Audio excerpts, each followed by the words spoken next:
बाछल को वापस ले जाने का सुझाव दिया। तो वहीं दूसरी ओर माता बाछल जब गहरी निद्रा में सो रही थी तो माता को अपने गर्भ से गोगा जी की आवाज सुनाई पड़ी।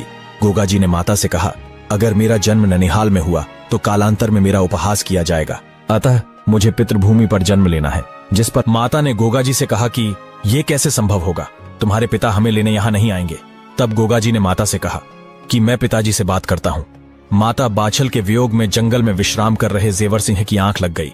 तभी उनके स्वप्न में गोगा जी आए और कहा, पिताश्री आप तुरंत मेरी माता को रेहड़ से ददरे वाले आइए, मेरा जन्म यहाँ होना निश्चित है। तभी अचानक जेवर सिंह की नींद टूटी और देखा सामने राज्य के कुछ सैनिक अमरपाल सिंह का संदेश लेकर आए हैं।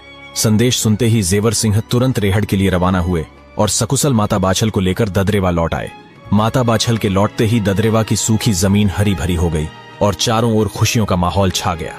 समय बीता और आखिर वो शुभ घड़ी आ ही गई जब गुरु गोरखनाथ के आशीर्वाद के अनुसार भादो सुदी नवमी विक्रम संवत 1003 को माता बाछल की कोख से वीर गोगा जी का जन्म हुआ। तो वहीं दूसरी ओर माता काछल ने अर्जन और सर्जन 2 जुड़वा बच्चों को जन्म दिया। शुभ मुहूर्त में जन्म होने के कारण गोगा जी का भव्य जन्मोत्सव रखा गया। तो वहीं अशुभ मुहूर्त में जन्मे जुड़वा भाइयों की कोई खुशियां नहीं मनाई गई। यह देख माता काछल के मन में गोगा जी के प्रति द्वेष उत्पन्न हुआ और काछल ने सोचा, इसके जन्म लेते ही इसे मेरे बेटों से श्रेष्ठ माना जा रहा है। कल जब ये बालक बड़ा होगा तो मेरे बच्चों के हिस्से का राजपाट भी इसे ही दे दिया जाएगा। काछल किसी भी तरह गोगा जी को रास्ते से हटाने के लिए योजना बनाने लगी। तो वही माता बाछल को काछल के मंसूबे भली भांति ज्ञात थे।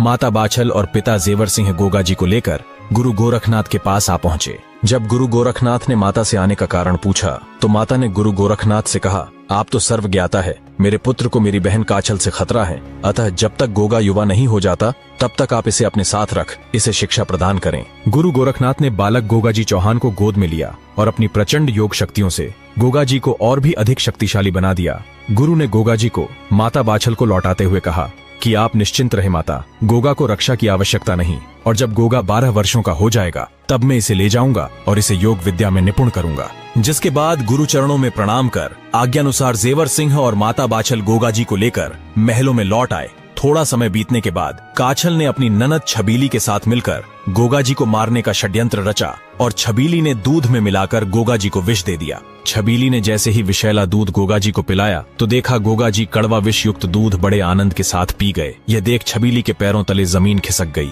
और आंखें फटी की फटी रह गई। तब गोगा जी ने छबीली से कहा कि ये तो बहुत ही स्वादिष्ट है, कृपया थोड़ा और पिलाइए। जब छबीली ने देखा इतना छोटा बालक बोल कैसे रहा है तो डर के मारे छबीली वहां से भागती हुई काछल के पास आ पहुंची और सारी बात काछल को कह सुनाई। काछल को उसकी बातों पर विश्वास नहीं हुआ। इसे मात्र एक भ्रम समझ काछल ने अपने षड्यंत्रों का सिलसिला जारी रखा, लेकिन लाख कोशिशें करने के बाद भी काछल गोगा